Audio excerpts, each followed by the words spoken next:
Hello, Ollie. So today we're interviewing Oliver Bolton from Earthly. Wonderful thing that is doing the climate area around carbon. So those of you that are maybe new to my podcast are not aware that I'm really focused on having the money and the passion connect and talking to people from lots of different works, not just climate, talking about how they manage to integrate and get the financial part working. So I think that's kind of critical to everything working. So I'll just give you a bit of a background on Oliver for those of you who don't know him. He started out as, well, he's kind of a climate tech entrepreneur. He started about 12 years, got 12 years experience in consumer product and health sectors. He founded his first drinks brand in 2007. In 2015, his soft drink brand, Waterbomb, became a founding UK B Corp. If a lot of you don't know what a B Corp is, that's really it's a huge thing. I have sat down and tried to go through the form myself. It's massive. And so it's a real extraordinary thing that he achieved in doing that. So he's really started that off over there in 2014. So he also co-founded a vitamin brand called Vital.com, which became the largest subscription and nutrition platform and combined AI, DNA and blood analysis, which is super cool because that means it's really targeted to your body.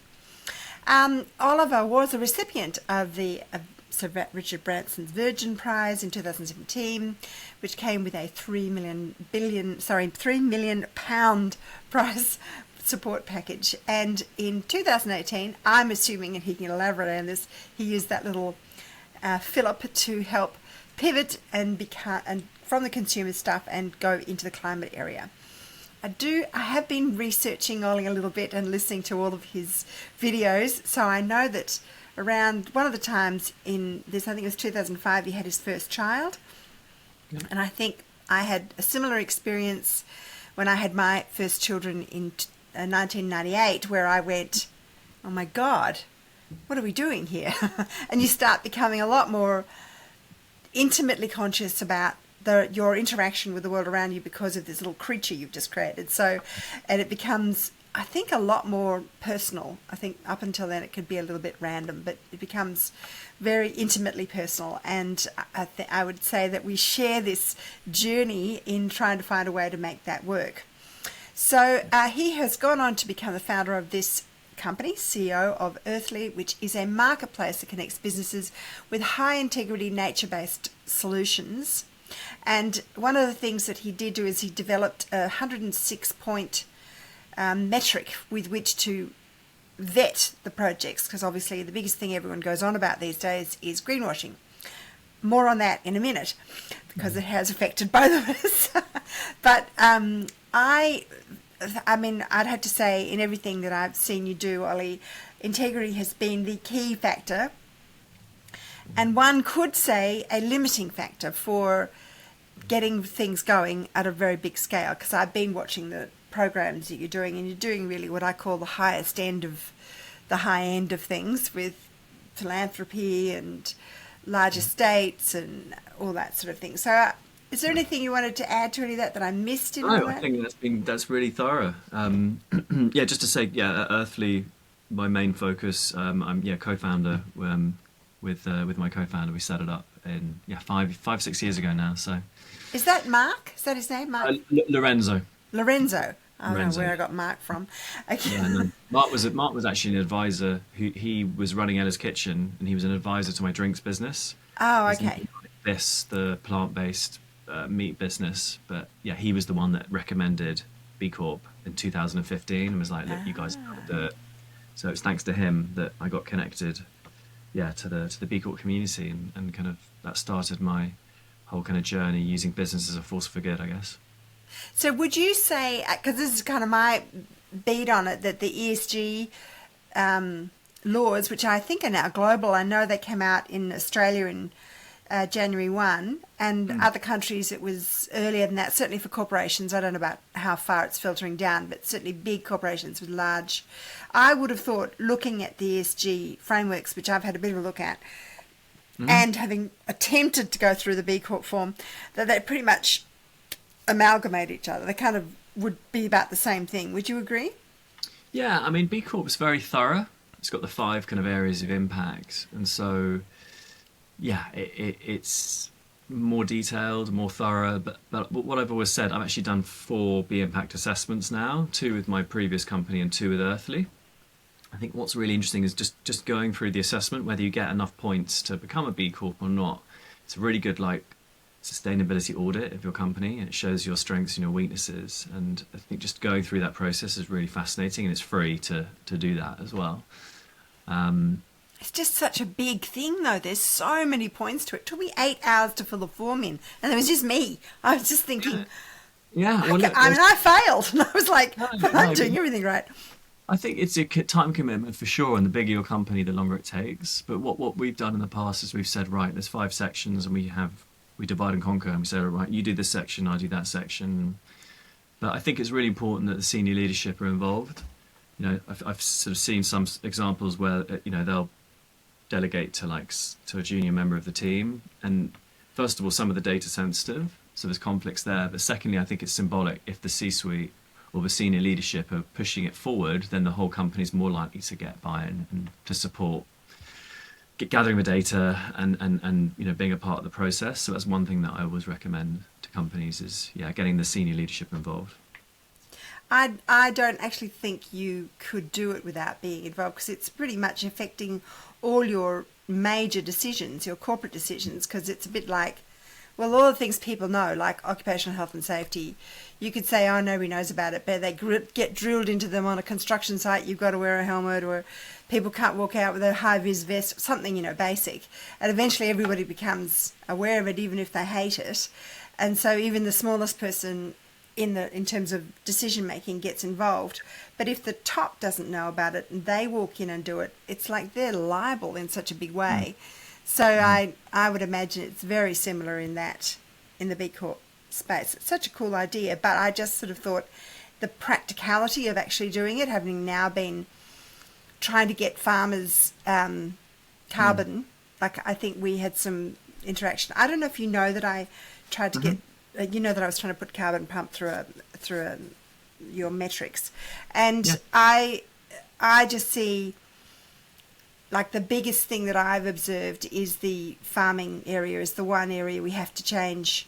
I mean, it's great, all the conservation stuff, and you do a lot of stuff about rewilding, and it's very wonderful. It makes all the great pictures, and because I mean, a lot of agriculture is pretty boring from a filming point of view, but the practicality of getting farmers to want to change. And the big thing is about getting money to them. I just wanted a bit of an idea about what your take was on all of that. Yeah, I think first of all, regenerative agriculture is a huge opportunity, and we look at there's a scientist researcher called Griscom, and he looks at the kind of the opportunity that nature-based solutions can contribute, and about 40% is through regenerative agriculture. So I think it's by far and away one of the largest chunks of opportunity for carbon and biodiversity. I think you're right. The challenge we've seen, especially working with other partners, is that kind of transition period where the credits haven't yet been created, but the land is not, it's changing, and so there's typically financial investment for the future which hasn't yet sort of reaped returns and rewards yet.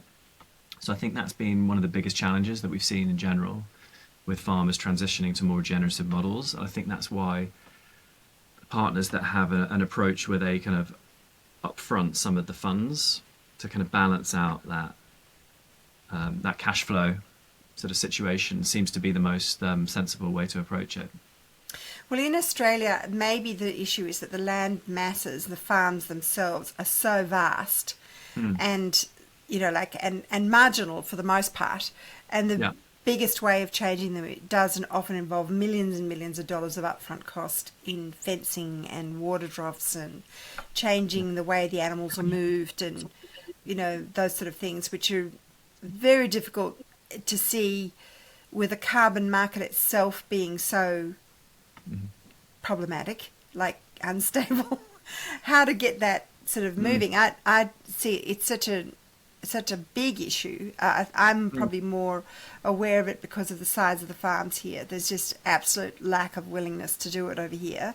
Even though everyone goes on and on, because in Australia everyone just talks about the Australian Carbon Credit Unit, but because we were probably one of the founding countries to actually get something started. But it's, I would say most of the farmers that are in my network wouldn't do one. It's just, there's just no way they'd do it.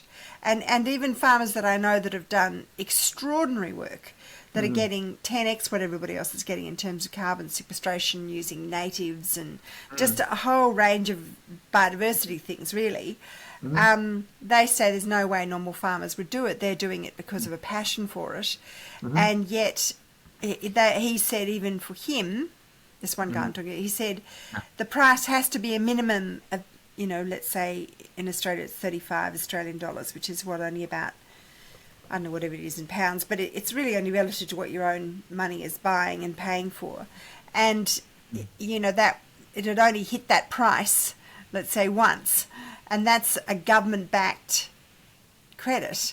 And it had years and years and years of upfront costs that they'd been wearing themselves.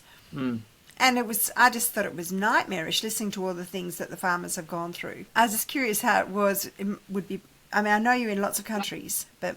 Yeah. Mainly Europe for regenerative ag, and actually India as well. I think first thing on the carbon credits, you're right.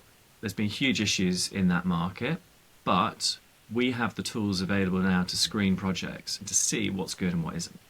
I mean, to give you an insight, we screened 400 nature-based projects, predominantly carbon focused, in the last year, and only 8% met our minimum standards. We know that those 8% of projects are really, really good, and we can confidently recommend them to our clients for kind of carbon credit related investments. But is that enough, like to actually move the dial? 8% sounds like nothing. No, but it's a start, I think. And step one is knowing what's good and what isn't, and then step two is so what we do, unlike other ratings agencies, is we share feedback. If there's one quality indicator they failed, we'll share that with them, so at least they know. And then we'll also do things like, oh, by the way, this project developer's found a solution, so we'll connect them up. We want to see the bar of quality being raised across the market, and it will take time, but this is, I think, a sensible, pragmatic approach to doing that. The second thing, with relation to the biodiversity side, we've recently launched voluntary biodiversity credits, which can be stacked with carbon credits, and I think recognizing the value of ecosystem services, whether it's carbon, biodiversity, or water, or other things, is really important, and that will value farmers doing things in the right way. When there's multiple revenue streams, above and beyond just carbon, I think that's the key to unlocking, and recognizing. So let me ask you: the farmers that you obviously that are the really high quality ones, are you not finding that they're the ones that are doing it anyway, like they're not needing the money? That isn't why they're doing it? No, there's a few reasons, I think there's also growing recognition of farming in a way that protects your land for the future, and so I think there's a few reasons why we're seeing our farmers switch to regenerative farming with the right support structure that we touched on, during the transition phase, to make sure that there's support. And I do believe they can generate more money longer term, and I do believe they can put their land into a stronger position for future harvests and for future. And how long is it taking for the farmer to get that money from when they decide, I want to do this? Like in your systems, what are you observing? Yeah, every scheme is different, but typically the way it's structured is, within the first year there is a payment, for as soon as evidence can be shown that practices have been changing, and they're moving towards, sort of a regenerative approach, then there's payments are triggered, along that, steps along that journey. And is that significant enough to pay for, let's say, the infrastructure changes they may need on the farm? Because that seems to be the big hurdle as well at the beginning. Yeah, I think it's really important to touch on the fact that what's happening in, say, a smallholder regenerative farmer in India is perhaps quite different to maybe what's happening sort of in Australia. So I think that's the first thing to acknowledge, is there's different ways to transition, I guess, depending on what country you're in. And I appreciate when there's more like equipment, CapEx, buildings, it's more costly and more expensive. But what we're seeing is, yeah, there are financial contributions that are starting immediately as soon as that transition is happening, and that's really greatly happening. That's helping people move and evolve. But I think just from the practicality of having money to live, but I think longer term, the big incentive is better quality land, more productive, lasting longer, and potentially more potential income through the value of ecosystem services, carbon, biodiversity, water, reduced pesticide runoff, whatever those ecosystem services are, which we're slowly seeing sort of emerging, and the biodiversity market is slowly kind of getting going. And I think there's a lot of people, including us, working on getting that going. But I'm optimistic for the future of that market, which feeds into the regenerative ag transition. And I noticed that you, in one of the last thing I listened to you on, you said you'd created your own framework. So I, last week, listened to the IAPB framework, which was put out in COP, whatever it is, 16. Does yours basically follow along the same, or is it a different compliance structure? There are similar, there are similar elements. So, and we were actually, we're featured as one of the IAPB case studies examples.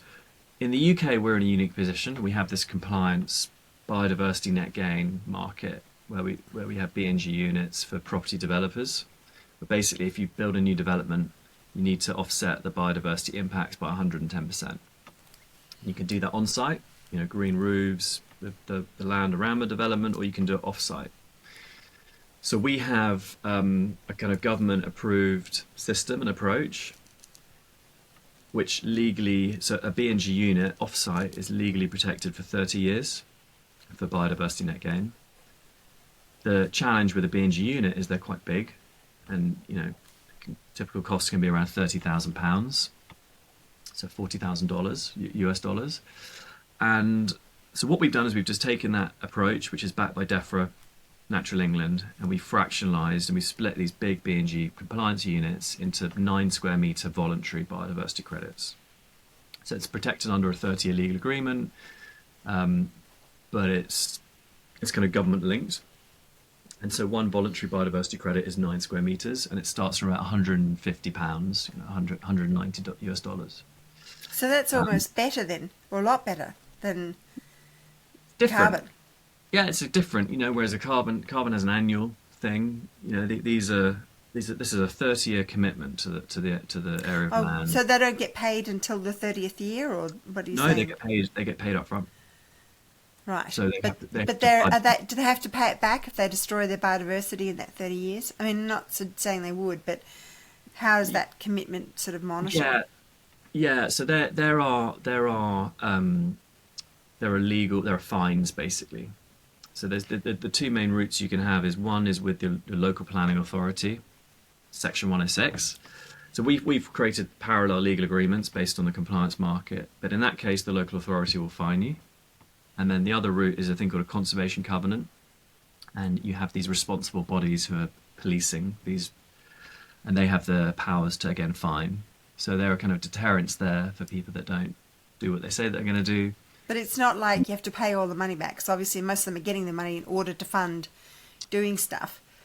Yeah, I mean, look, this is uncharted territory, but the fines, I couldn't tell you exactly how large the fines would be, but I guess in essence that's a way of, keeping it intact. I mean, I don't think anyone enters these things without being pretty committed emotionally and all those things. But 30 years is a long time. I don't know about it over there, but over here it's like 65, 70 is pretty normal for a farmer. And unless their children have signed up to do it, they're really giving the project to the children. Yeah, I mean, you're right. If the land is sold, or then that commitment carries on with the land as a legal claim, I guess, on that area of land. But again, the pricing is really fair, and there's public habitat values that the government have produced, and we just align the value of cost of the voluntary biodiversity credits with the habitat values linked to these compliance BNG units. So yeah, it's uncharted territory, and but we have got a lot of UK businesses who also want to support local projects, so that's been really helpful. But just to go back to your point, so we are slightly different to approaches looking at percent uplift, for example, because we have this unique situation in the UK. We've just built on top of that. Right. Because at the end of the day, it's about trust, and there's nothing more trusted than a government-approved approach, which we've Yeah. then taken for the voluntary market. And at the same time, though, we are looking internationally how we can take that UK-approved approach and deploy it in other countries with that 30-year legal agreement. So how would that work? I mean, I've very limited experience with India, for instance, but the little bit that I did when I went to COP last year in Dubai, or the year before now, I met that Sadhguru group, and they were so many millions of people I had in their group, and they were like, oh, I have 20,000 people in my community. I mean, to me, to even be talking to 20,000 people is just a wild concept, but I know they're like half an acre or they're tiny, so they work in collections of communities and all that sort of thing. But so how on the earth do you get that many people on the same page doing the same thing? And then monitoring it. Yeah, so our Indian partner works with smallholder farmers, and they have similar quantities of people. They have to have a great on the ground team who are embedded with the communities to build trust, and they have to have great monitoring. So they use physical visits, geospatial analysis through satellite imagery to sort of check. So would you? But in that instance, you're going to use the Indian legal system to keep them in check, or your own sort of system with it? So that's carbon focused with our partnership in India, and so for the voluntary biodiversity, there doesn't in India, I believe, exist a legal mechanism for us to protect an area of land for 30 years. So in India, we couldn't operate the voluntary biodiversity credits for now. Right. But what we are seeing is countries are introducing these legal mechanisms that we can then use to protect the land for nature restoration. So with our kind of expansion outside of the UK, we're looking at those countries where these legal mechanisms are emerging. For example, Belgium has something similar. So that's we're focusing more on opportunities in Belgium, for example. But, I see the legal situation changing in the coming years. We've got bigger, laws like ecocide coming in in various countries. That's very exciting, isn't it? Was that the UN? I saw that come through somewhere in my feeds. Yeah. There's been lots of different developments, so it's getting momentum, and essentially, penalising people for damaging nature, with either jail time or fines, and it's the directors of the companies that are damaging nature that are responsible. So I think we're seeing legal things changing, and I think in 10 years' time things will hopefully look quite different, and there will, alongside ecocide, alongside the rights of nature movement, which essentially gives legal protection to nature, whether it's ecosystems, whether it's animals. I'm thinking of your beavers. I'm thinking of your beaver show the other day, which was very sweet. Yes. The beaver show was very sweet. Following the trails. Thank you. Wilding Earth, thank you. But I also see it as legal mechanisms to protect and restore the land, as we're seeing in countries like here in the UK, growing momentum as well. And with global commitments, the Montreal Agreement, EU Nature Restoration Law, I think they're going to be needed to meet those goals that have been agreed to. So just getting back into the concept of the money and getting to the point where you can do what you're doing, because I do think that's kind of the critical thing that isn't really talked about. Would you say it was your success in running those two previous businesses that led you to have, I'm assuming you got there was a £3 million award that got you to actually start Earthly. Is that right? Was that a good guess? We're a for-profit company. So again, B Corp, people, planet, profit is our mantra, and we believe that because then we can raise money from investors to scale and to grow and to amplify the impact that we have. So we've raised £3 million, just over £3 million over the last 5 years.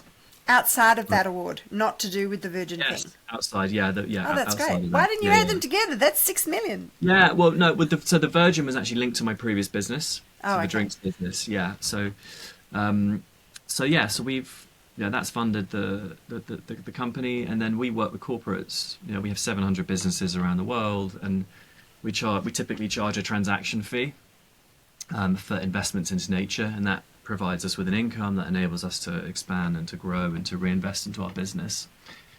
So we have, But just in terms of you starting out there, like you're yeah. you're sitting there doing a drinks business, Hmm. and I imagine that's pretty B2C, and Yeah. then you do a vitamin business with subscription, that's very B2C, and then you Yes. move into B2B, which is a whole other ball game. Yeah. And And to be so, honest with you, yeah, you're right. It's completely different. I'd never had a tech company, and I'd never done B2B. So this was, I mean, look, with the drinks, you're selling to other businesses like wholesalers and distributors. So there's a bit of that, but it's software is very different. We don't have any physical products. The team is and, fully and remote. I wouldn't think your businesses that you were selling to would be the market that would be interested in biodiversity credits either. Mm. For the current businesses at Earthly. Well, when you Yeah. go B2B and you've got to go Yeah, yeah. and get those clients that we're talking about, Yeah. they're not going to be any of the clients from your No. previous businesses because Well, they're just maybe. it's interesting. Like look at some like Tesco's, and they are actually doing a lot of interesting stuff in the space. M&S, Co-op. So some of the retailers are really forward thinking and progressive. So they were your clients, some of your first Yeah. clients? Yeah, Oh, yeah, great. Co-op and Waitrose and Sainsbury's, but but yeah, it's very different businesses. So yeah, there's definitely some learnings, but I've learned a lot in the last sort of 6 years, which I've really enjoyed. I always wanted to have a tech business, a completely digital product, just so when you get the right formula, you can just scale and grow. And I think going through the B Corp experience in 2015 as a founding year B Corp, and then learning about other impact companies, and I always wanted to create a company which had impact at its heart. And so, having done the B Impact assessment twice in my previous business, when we came to creating Earthly, we were able to structure it in a way, impact at its heart. And in the back of my mind, I had the B Corp, the B Corp assessment, when structuring the whole business and Building it on that. building it. And that's why we've been lucky to get, a really high, high score in the top 5% globally of B Corps for Earthly. Does it give you the right then platform to be able to attract your clients that you need for the? Do you think that's been a critical thing for you? I think, yeah, look, it helps. Definitely helps having that stamp of approval. Because the great thing about B Corp, this industry, sustainability, ESG can be quite complex. And I think the great thing about B Corp is it's just one simple badge that helps people understand, yeah, you meet minimum standards, across key areas of your business. I think that's really helpful from a communication perspective. I think we find with the team, people want to work for an impact company, so it's useful for Very that. in vogue, isn't it? Yeah, and I think people want to have more impact with their careers, and so I think that's useful. But we talk to a lot of people why they want to invest in nature, because I think the similarities of why you want to be a B Corp and why you'd want to invest in nature. And sometimes it's for attracting and retaining team members. Sometimes it's for attracting and retaining customers. Sometimes a company will be like, oh, our competitor have just done this. They've committed 1% of revenue to nature. We want to do the same thing. Other times it's the senior leadership who are, I want to create a legacy. It's more than just I've made money for my investors and myself.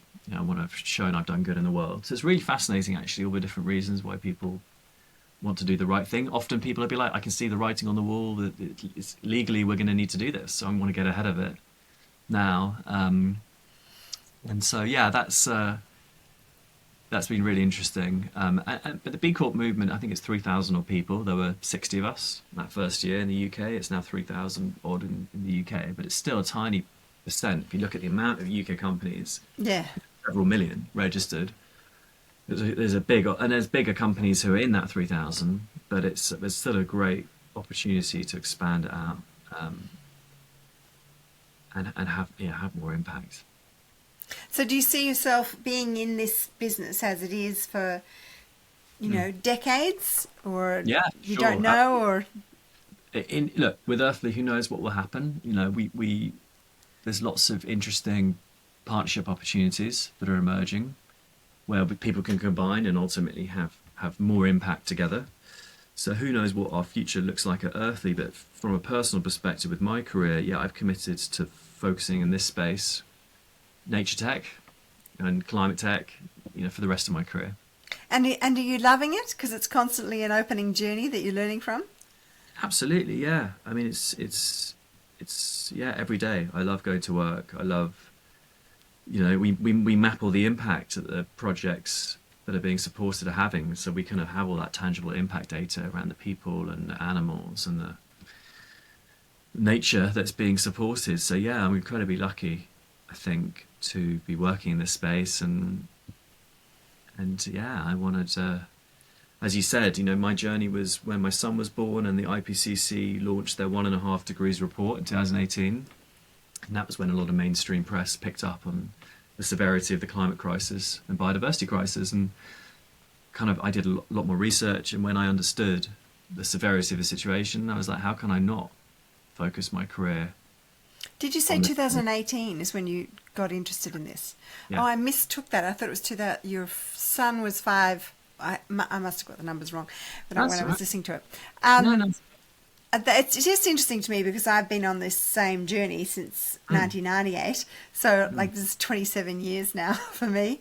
And I still find it fascinating. Like I'm always learning something all the time. And even sort of researching your journey, I've been sort of interested to see the direction you took and what piqued your interest and what paths, because really there's so many paths. And I suppose that's kind of really touching on the whole point of why I talk about this as an integration, because I think it's important to find where you can make money with your passion and lend it. Obviously, my area is people that are passionate about the planet, but a lot of people I see just talking about things and whinging, let's say, in certain areas about what's not happening or what the government's not doing or what, something like that, rather than, well, this is what I am doing. Like I've got to say, I look at Jeff Lawton. I follow Jeff Lawton on in my Instagram because I just think he's amazing. I think I wrote about him in one of my first books in 2006, and he's still out there every day doing his little podcasts and doing little gardens. I mean, he's stuck in his area, and I find that just fascinating to watch. He's obviously genuinely inspired by it, continues to be so for, now decades.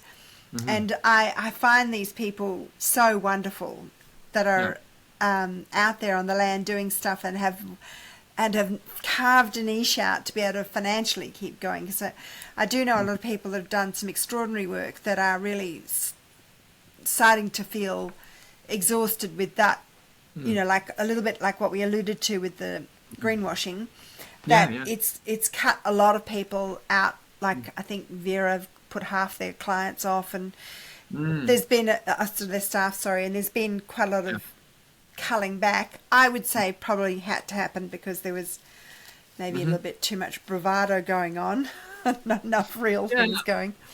There's been quality issues in the voluntary carbon market for a while, and I think the media coverage has highlighted the bad projects. I wish that also there'd been more balanced journalism, perhaps highlighting the good projects as well. Which is what seems to be the issue with all journalism, though, isn't it?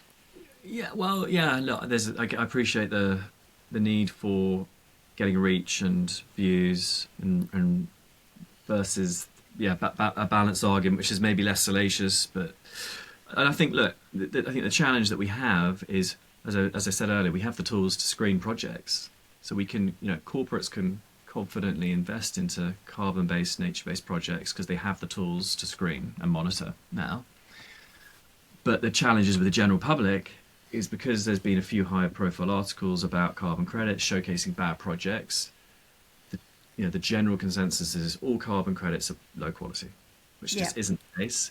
And the reality is carbon credits are still the main tool to allocating money to nature protection and restoration. We just don't have any other mechanisms to get the money to projects. So it is sad when you see you see the knock-on effect of a high-profile article talking about bad quality projects, not talking about good quality projects, and then the reaction for corporates is to say, we're just going to focus on reduction. Okay, we're not going to do because of the risks. when the reality is we just don't have that luxury. We don't have that choice. That's why I wrote my book. And so yeah, so so we're encouraging companies, sustainability managers to have bold and brave leadership in this space, to work with us or other ratings agencies to find those great projects where there's value alignment, there's authenticity between what they're doing and what they care about in their company. So we have a healthcare company we work with, and we found nature-based projects that really over-index on health as a co-benefit. And then we have all that data, people receiving healthcare linked to their investment. We have vaccinations delivered. They can talk about the tangible impact they're having. And obviously meets all of our minimum standards across all those quality indicators, those 106 quality indicators. But yeah, that's the leadership that we really need desperately in this space. But I am seeing this exciting shift to regenerative businesses. So companies giving back more to the planet than they need to exist, and aware of their negative externalities and their negative impacts on nature. Oh, that's interesting. Yeah, and almost kind of using that and competing on that. And I think, that's good. Yeah, that's I think the evolution we're gonna see is more regenerative companies that, So again, using business as a force for good. The more time you support that company, the more, net positive impact they're going to have on the planet. And I think if we can use, if we can switch business and evolve it in that way, then it could be really exciting for us. So if you were talking to a startup out there that's trying to get funding or trying to, I don't personally believe in getting funding. I believe, because I come from a family business, I'm kind of like of the viewpoint that you make something that people want small and grow it from there. But I know that's not the culture. The culture seems to be go out and sell your soul and get investors, and like it's a different model. So I ask others because I don't really understand that model. So what's your viewpoint about that? Because I do have people reach out to me. Do I know any money? And I'm like, well, it's just not my space. So you. Yeah, I think if it's an entrepreneur that has maybe less experience and less of a network, I would really recommend looking at like accelerators, incubators, where it's a 6-month, 1 year thing, and you get training and support, and you can speak to other founders, and you get exposure to investors with support, and potentially, with a £50,000 investment at the end of the course. Something, those kind of programs I think are really beneficial, and you've got specific climate tech, nature tech programs. Would you have done them? I think, yeah, in hindsight, yeah, I would have. I think the challenge what we had was we started and we raised money, and then a lot of the programs like Y Combinator, they needed some equity, and we got to a point where actually the equity they needed was worth a lot more, so it was harder, for existing investors. We would have had to do a down round to accommodate that sweat equity for the programs. Now, having said that, there are lots of other programs where there's no fees and there's no payment needed. So like Google have got a great SDG program we've been a part of for 5 years now. Uplink do stuff with the World Economic Forum, which is free to be a part of. So I think, for you though, personally, just really more focusing on you, do you what would be the main areas that you collaborate with or seek help on to expand your own business? How we're taking our business to the next level now is we've slowly kind of started off with smaller companies, then to medium, and they're now working with big enterprise clients, so we have 1,000 employees plus. And we're helping them now create new projects. So we're building these multi-year, predominantly carbon-focused deals, which are much bigger. There's a much bigger opportunity for impact, and so that's a big focus for us. Working with these larger corporates. Often it's through a thing called an RFP, where they'll approach 20 companies, and you'll submit a proposal. And then you kind of get through various stages. So that's how we've won. We have a contract with Deloitte, global contract. So that was through an RFP process, as an example. So more of that, and then the other big thing that we're working on is a fund. A natural capital fund, so we can raise money internally, a separate pot of money, so we can co-invest into creating new nature-based protection restoration projects alongside our corporate partners. Which I think is the best thing, because you're actually probably the most on the ground to know the work, to know them anyway. Even if you're doing it with tech, you're also got people on the ground looking at stuff. So Yeah, we have this scientific approach, and we've screened enough projects to know the challenges, the pitfalls, what works, what doesn't, and so and that's across different registries, because our assessment is agnostic to location, to ecosystem, to registry. So we get a real cross section. cross section of insights. Yeah, and to that extent, we have done some consultancy work for project developers on the design of projects using the framework of our assessment to maximise the impact and the integrity that they can have. Yeah. Is that a bit like, do you know Felipe Vilela who works out of the Netherlands and Brazil? I've heard of him. Yeah. Yeah, he was doing. He's flipped now, and they're doing land. I think it's called land banking, but they started out doing exactly that, where they designed for a fee. They designed the farm to maximise agroforestry and biodiversity and carbon and all those things. Yeah. And I think it was very, very labour intensive.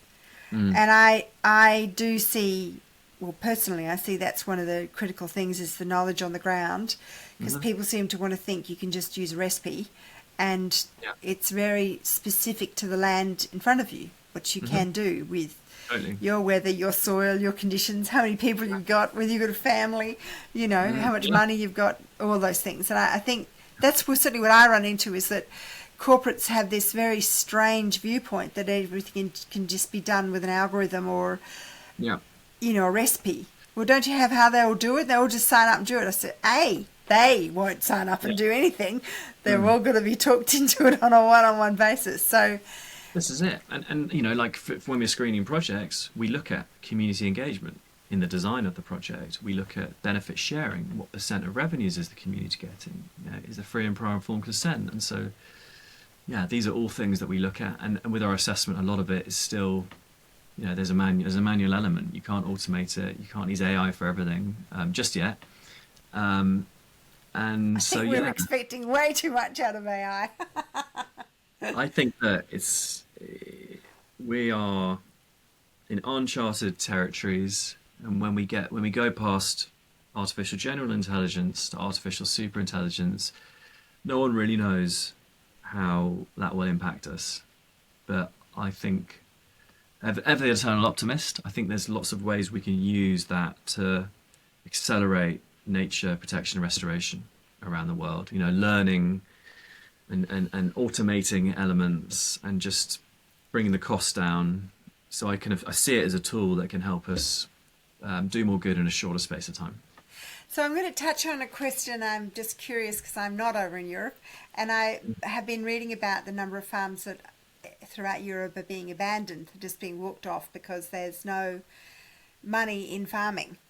Yeah. And it's an issue here. We have 2 suicides a day in Australia, and the global average is 2 suicides a day. And we've only got a measly 26 million people in the whole country, which is the size of America. So I'm curious how you, because I do know how rigorous your system is, and I do know how, and also how difficult it is to get farmers even up to the point where they want to change, because they're risking millions of dollars. They're old, they don't want to change, and in Australia, they don't trust the system to stay because it's government, which changes every 4 years. So I have more hope in the voluntary market having a global framework than the individual governments. But, that's just my viewpoint. I think this is why things like this 30-year legal mechanism is so important, because it's agnostic to the kind of who's in power. If it's being created and it exists, then and I think it's an important tool to have stuff like that. And I can see that really works for forests and things that stick around in a certain way for a long time. But I literally can't see how that can work with farms that have got to move with the market forces, change all their soil if they need to, change different plants. Like in Australia, I don't know if you know this, but in Australia, the government had a bit of a fracas with China, and our 50-year wine industry had to pull 200-year vines out. Wow. Like the entire region got decimated by one decision, one political fracas between two political powers. And to have a farmer be, like his whole livelihood is based on those decisions that are totally outside of his control. Yeah. And yet have a caveat over his property that says he has to do X, Y, Z a certain way. That's why the project I was presenting to you was based on a 1-year analysis. And a large part of it was stewardship, because there are a lot of farms that have actually spent 50 years doing this and are not eligible because they're not getting the uptake that you get when you start with degraded land. Yeah. And I do see that 30-year or 25-year or whatever, these are kind of arbitrary figures of how long it stays in. To me, being paid more, like you get paid every time you do it, you measure and you get paid again, is more of an incentive than an onerous, you must keep it in for 30 years. But it's like, I'm going to get paid more next year if I do it again. I'm going to get paid more next year. That's, to me, a business model that I can see the farmer is more likely to be locked into. But I'm just curious, obviously, not your take. No, I think you're right. I think the voluntary biodiversity works well when you're just taking an area of land. There's some interventions at the beginning, and then it's kind of just left. But it does still need management. That's why I was talking back to that. Because you get all these things happen. You get land gets degraded. You get pests in. You get creatures that need to be handled, etc., etc. And that, to me, is what the money is for. It's for managing the situation so that the balance can continue to thrive. Like in one of your wonderful shows, which I have to keep going back to, that had all these different creatures that had come about because something else had happened, and you kind of go, yeah, that's nature. And I think in the peat one, you guys talked about the peat was there, it came and went with the rain, blah, blah, blah, but it was like, well, where is the beginning and end of biodiversity? Because biodiversity is an ever-changing organic factor in itself. No, it's not easy. How are you baselining it? How are you measuring it? Well, this is it. Look, and this is why I think there's a lot of different opinions on how to do it globally. But again, going back to we've got an agreed government-linked approach here in the UK with B&G units. So that's really what you're working with, and ecologists that come and do these baseline assessments, and we're stacking our own MRV on top, predominantly geospatial monitoring. And we would MRV means? So it was monitoring, reporting, verification. So it's like MRV, tools to track the changes happening on the land. We would love to, when we've sold enough credits, to have eDNA and bioacoustic monitoring. Oh, yes, I was trying to do bioacoustics. Isn't that exciting? Yeah, and then it's just, we share the evidence around the improvements or not to the land with clients, and they can talk about the facts backed by the MRV evidence. And so that's our kind of approach, keeping it really simple, but building off the government ecologist-led reporting system that's been launched, that's backed by DEFRA and Natural England. But yeah, look, I appreciate also the nuances. We need to food security, and there's a balance to be had between what land can be allocated for nature restoration and what land needs to be productive to keep us alive. So you're over in England. So I've been watching the wonderful Jeremy Clarkson, who I find highly amusing, and I love the fact that he has brought to the general public how hard farming is, and he does all these wonderful, because he's got the money, he does these meadows and he does all these different things, he tries everything out, and you see, oh my god, that's so difficult. And then he's out there really supporting the common English farmer who's trying to just stay on the land. Now they introduced another tax, a inheritance tax or something, death tax, some strange thing. And I was just wondering, how do you see that? I mean, how is that panning out from your viewpoint? Is it making more of a window to put biodiversity in? Is it, this is another financial tool for you? Is it making that way in? I think he's made, what's been great about his program is, as you say, it's helped educate the mass market around the challenges, But at the same time, I think it's been fascinating. He's covered Yes, with he a did regenerative. one guy where he had a regenerative Yeah, ag thing, and it did yeah, badly. And I thought, well, yeah. that's not very fair. It was 1 year, and it's been doused with chemicals for probably 50 years. You Yeah, can't expect the land to come back and be doing really well and match the numbers. And I didn't I think think, they yeah, gave him much of a go on that either, in terms of even talking to him about yeah. it. So I'm halfway through the episode. I'm sorry, I'm giving it away. That's all. But I think, look, it's good. It's good that the challenges and the realities about these things are being aired, and people can see them and understand. Understand the situation. But what we're speaking to a lot of landowners who are maybe losing some of the support that they had in the past, and they certainly see valuing the different ecosystem services is a key part of generating an income in the future. Yes. And And so are you seeing more of them starting up doing that? Like more services yeah, coming into the space? ecosystem services, yeah, for sure, absolutely. People are looking to do things that add value, long-term value, with regards to climate and nature, on the understanding that they will be recognised in the future and they will be rewarded for positively contributing to climate and nature. And that's what we're exploring with the voluntary biodiversity credits and other things that we're looking at. How can we remunerate landowners for doing stuff in the right way that is benefiting society? So if you were in a position, let's say we waved the magic wand, like Cohen Van Sigen, I think his Yeah. name is, he always says, and you could start out today with that fund that you had, would you give everybody that wants to do it, like, do an assessment, see what would get them up to speed, and give them the money to do that? Is that how you would do it? How would you structure it to make that a viable option? Yeah, If that was the problem? definitely one route. It's definitely one route. To start with, we'll probably have more of a global remit, and it'll be more carbon focused. But certainly, as the biodiversity market matures, absolutely, if we can raise money to encourage more landowners, more farmers to regenerate their land and kind of kickstart it and monitor the value they're adding and the value the ecosystem services, then yeah, it would be a great use of funds. Now, as I understand it, the carbon market, basically the big businesses that we keep carrying on about, the polluters of the planet that need to pay for all of this, they really have got their own way of making money out of everything. And when I've listened to you and to the IAPB, they were very particular that people buying these credits weren't allowed to on-sell them, to do anything other than offset them. And I wonder how many, I mean, I just haven't come across any that are doing that. They're all the carbon market that I've come into are all like, what price is it now and how much can I flip it for? Like trading anything on the planet.